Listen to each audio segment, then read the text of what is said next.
Queria só pegar uma carona numa questão que o professor Ariosvaldo Diniz colocou, que eu acho que ele realmente abriu um flanco nessa discussão que começou ontem à noite e que se prolongou pelo dia de hoje. Foi a definição do conceito de violência. Isso eu senti ontem falta e eu acho que ele colocou realmente... E eu me lembro de uma frase do governador ontem, que ele dizia que estamos desenvolvendo estratégias de gestão e um monitoramento e acompanhamento da mancha social, da mancha criminal e da violência, né? É uma frase bem construída, mas não leva a lugar nenhum se nós não entendermos realmente, como o professor, que é sociólogo, o olhar do sociólogo, ele dissecou o que é realmente a violência, né?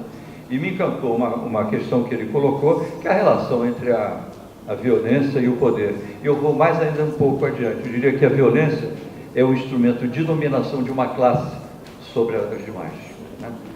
É uma ferramenta política de dominação. Não abri a minha fala inicial sobre essa questão porque eu achei que não cabia, mas eu queria cumprimentar o professor porque ele colocou realmente a discussão no eixo que ela merece. Eu queria só fazer uma coisinha rápida aqui.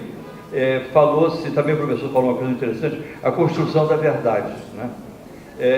E quem começa a construir a verdade é o jornalista quando ele vai à rua desenvolver um trabalho, né? E qual é o papel, aí eu já não diria nem do microfone, do repórter com uma câmera? Os senhores não têm ideia o que é uma equipe de televisão chegar num local onde os ânimos estão exacerbados, discutindo uma questão política ou uma questão social.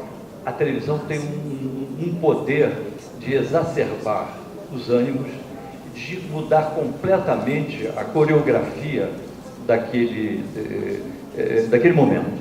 Eu tenho experiência disso, já vi coisas... Eu já com a minha experiência, quando vejo uma matéria na televisão, eu já percebo até que ponto a presença da equipe no local foi responsável pelo estágio em que aquela narrativa foi construída e está sendo exibida, né? Porque a televisão, as pessoas ficam mais agitadas. E eu vou até contar um exemplo aqui que é bem expressivo. E também eu queria fazer uma outra colocação.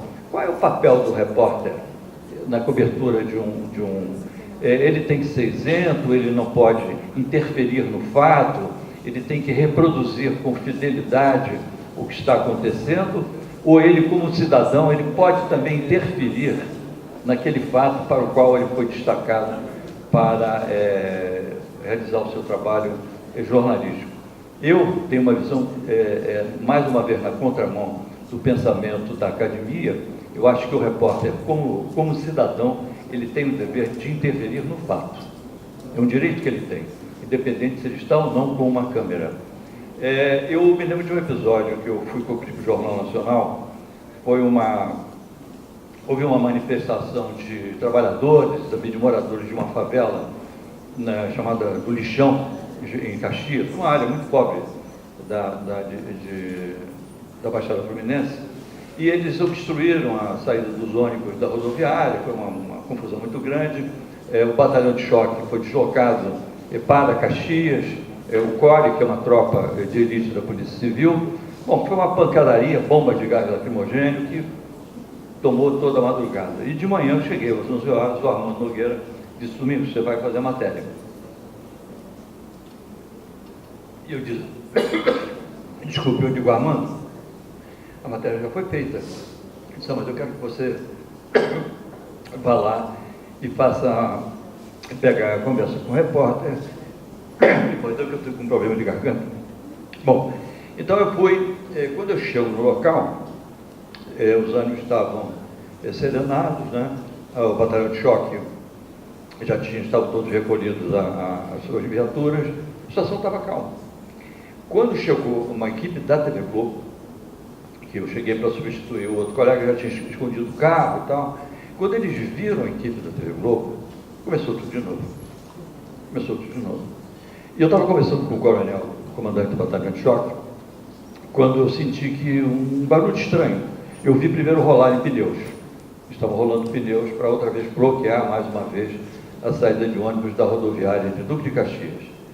E uma gritaria do meu lado, quando eu me voltei, eram uns 30 homens levantando a carroçaria de um caminhão abandonada para botar uma carroçaria, mais uma vez, bloqueando a passagem dos ônibus. E aí, professor, eu deixei de ser o repórter. Eu reagi como um cidadão. Eu disse para o Zé Cabaense, baixa a câmera. Fui lá e disse, coloca outra vez a carroçaria onde estava. E vocês recolham os pneus, senão não tem matéria no Jornal Nacional.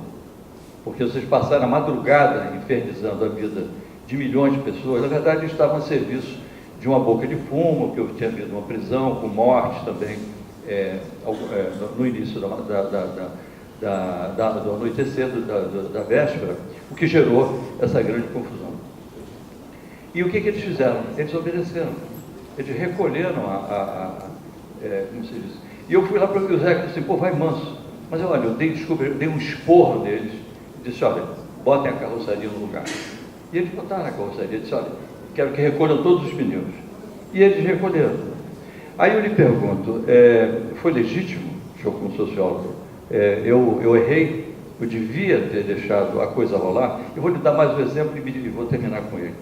Eu cobria também uma morte de uma menina numa incursão desastrada da Polícia Militar no Morro do Borel, na Tijuca, que é um bairro, já foi um bairro de classe média alta, mas passou a ser emoldurado por um conjunto de favela e hoje é um bairro que vive uma crise econômica muito complicada, principalmente em termos de aluguéis. E valores também caíram muito os imóveis. Bom, então eu estou na delegacia, conversando com o delegado, quando eu vejo assim, mais ou menos era essa a posição. Tinha um corredor e eu vi uns policiais correndo com fuzis, né, e metralhadoras, empurrando móveis. Na minha cabeça, estava toda a equipe, né, eram vários jornalistas conversando com o delegado, eu imaginei que era uma tentativa de fuga na 19ª DP, e que os policiais estavam tentando impedir que os presos, até dizer cinegrafite, eu digo, Calixto, dá uma olhada lá, tem alguma confusão lá no xadrez. E aí eu conversei com o delegado e tal, e quando eu chego na porta da delegacia, eu vi que na verdade não era uma tentativa de fuga, porque o xadrez ficava do lado esquerdo. Era a entrada da delegacia que estava cercada por umas 200 ou 300 pessoas, moradores do Morro do Borel, né? E que estavam ameaçando invadir a delegacia. Bom, não dá. Tem tudo aqui que só a pergunta do Meirelles, as considerações dele, se eu for ler aqui não dá, mas eu vou ver. Bom, Meirelles, definição do conceito de violência, né? Você concordou comigo, né? Elogiou, né? E estou satisfeito. Agora, só tem o seguinte, não concordo com essa ideia de definição. Eu sou antimoderno, ou pós-moderno, se quiser, tá? E uma das questões que nós temos é o seguinte, toda definição, ela é uma violência simbólica, um processo de conhecimento. Isso quem dizia era Nietzsche, Heidegger e, posteriormente, os pós-estruturalistas. Nietzsche dizia que a metafísica, e Heidegger desenvolveu isso bem, depois, muito bem, que a metafísica é o primeiro princípio da violência na filosofia. Porque a metafísica, ela é fundamentalista. Ela acha que a verdade está lá, no ser. E que o conceito, para ser científico, exato, verdadeiro, deve ser uma representação do ser. Como se o conhecimento fosse uma possibilidade de reprodução tal qual o é a realidade. Então disse, meu Deus, contra os positivistas de toda ordem, ele dizia, não, senhores, não só existem fatos, não, ao contrário, só existem interpretações. Por mais que você aprofunde sua análise, busque os fatos estarão sempre interpretados. Então, quando a notícia chega na redação, sei lá, coisa desse tipo e tal, não é tal qual aconteceu, não. Já tem toda, né, uma construção, né, uma montagem que vocês vão trabalhar. Aí eu respondo as outras questões que você estava me dizendo. Qual é a função do jornalista, ou do pesquisador, do professor universitário, ou de qualquer homem público que abre sua boca para dizer alguma coisa sobre qualquer coisa? Que a verdade não existe. A verdade é uma construção. Aliás, tem um cara chamado Vatimo, que escreveu um livro, O Fim da Modernidade, ele é um Nietzscheano. Ele diz, olha, na pós-modernidade, verdade é retórica e estética. Retórica porque a verdade é convencimento. Isso, Karl Popper já havia dito isso no início do século. Por isso que ele era um liberal, defendia a democracia, porque ele dizia, só existe uma forma da ciência progredir, na democracia, porque você tem um contraditório. E a ciência, nesse sentido, é algo interessante. Ele vai dizer, a ciência é o único discurso que tem a pretensão da verdade, mas que oferece as provas da sua falsificabilidade. Ou seja, todos os outros discursos, conhecimentos, são fundamentalistas. A religião não é dogma, acredita ou não. A ciência oferece as provas da sua verdade ou falsificabilidade. Então, o que ele estava querendo dizer com isso? Que o conhecimento não é o resultado da análise. A verdade é o procedimento, como diria Weber. Eu, numa matemática, eu faço um raciocínio demonstrativo que pode ser analisado, verificado se eu estou correto ou não, na China, em qualquer lugar, independentemente de valores e assim por diante. Tal. Então, eu acho que um jornalismo na ciência, né, e na política, por que não dizer, o que nós temos que fazer é reconhecer que todos somos partidários, que todos somos, né, pessoas historicamente situadas, com uma cultura, com valores e assim por diante. O que eu estou dizendo aqui, senhores, eu, Ari Osvaldo, não é a verdade que deve ser. Por isso que morreram os intelectuais universais, como Marx, Freud e coisas desse tipo tal. Porque eles achavam que estavam fora da história, fora da cultura, né? E a partir daí, analisando a história, Marx vai dizer, ou Freud, analisando a história do indivíduo, eu descobri leis intrínsecas, isso é metafísica, entendeu? Eu descobri que existe um ser com vontade para ser tal coisa. Então, a noção de lei é isso, é achar que, e a lei é uma construção. Newton diz uma coisa sobre a natureza, Einstein vai dizer outra, e assim por diante, entendeu? Já tem 2 minutos, já passou? Nós não podemos esquecer que é o primeiro seminário, isso não vai se esgotar e vamos agora para o senhor Luciano. Eu só falo quando a televisão estiver aqui perto. Na verdade, as colocações que eu já fiz não foram propriamente assim objeto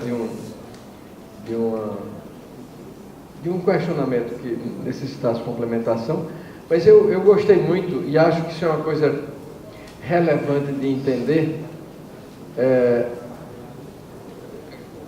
O papel do repórter, o papel do jornalista diante do fato da notícia. Na ciência chamam também observador participante em algumas situações. Os antropólogos têm muita dificuldade quando estão fazendo uma pesquisa com uma comunidade, que se deparam com muitas violações e sempre ficam com aquele questionamento ético. O que é que eu faço diante disso? Como é que eu me pronuncio diante dessa situação? A intervenção que foi mencionada no seu papel específico é algo extraordinário. É algo extraordinário porque acho que acima de tudo, ou antes de tudo, o que nos une é sermos pessoas humanas. E nesse sentido, a grande pergunta é, eu como pessoa, como devo agir numa situação como essa, em qualquer circunstância? Muitas vezes eu me deparo, quando a gente está em alguns fóruns específicos, reunião de procuradores ou o que for, há aquela linguagem hermética. E muitas vezes há muito a tendência também de ficar olhando só o próprio umbigo e você querer certos resultados. E aí ter a coragem de falar quando muitos simplesmente calam é que faz a diferença, né? Então, entre ser repórter e ser pessoa não deve haver nunca hiato, não deve haver nunca divórcio. E repórter sendo pessoa deve conduzir-se como o seu impulso interior lhe mandar, que deve agir naquela circunstância concreta. Eu quero lhe cumprimentar e portanto, dizer que aprendi mais uma também aqui agora.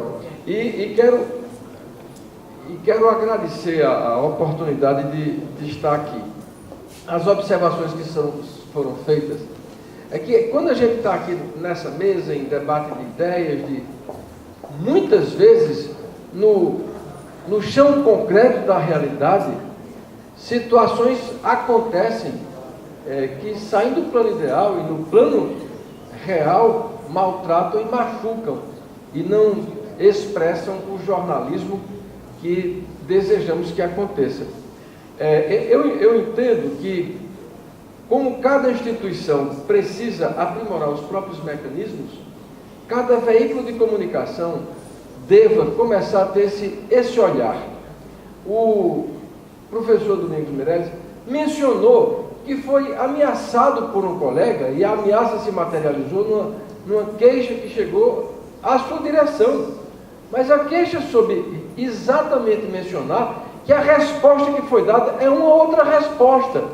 Então, voltando para essa questão da violência que o professor Ari Oswaldo mencionou, é uma construção. A violência é cultura que se constrói, mas também se modifica. Eu posso agir com violência no meu cotidiano e aprender a agir com não violência. Agir com não violência não significa agir com covardia, mas agir com a coragem de quem procura a paz. A paz é muito mais difícil do que a guerra, porque a guerra ou destruo ou sou destruído e encerro. A paz eu tenho que permanente construí-la sob as bases da justiça. E nisso tem o profeta Isaías. A paz tem que ser, e acima de tudo, fruto da justiça. Muito obrigado.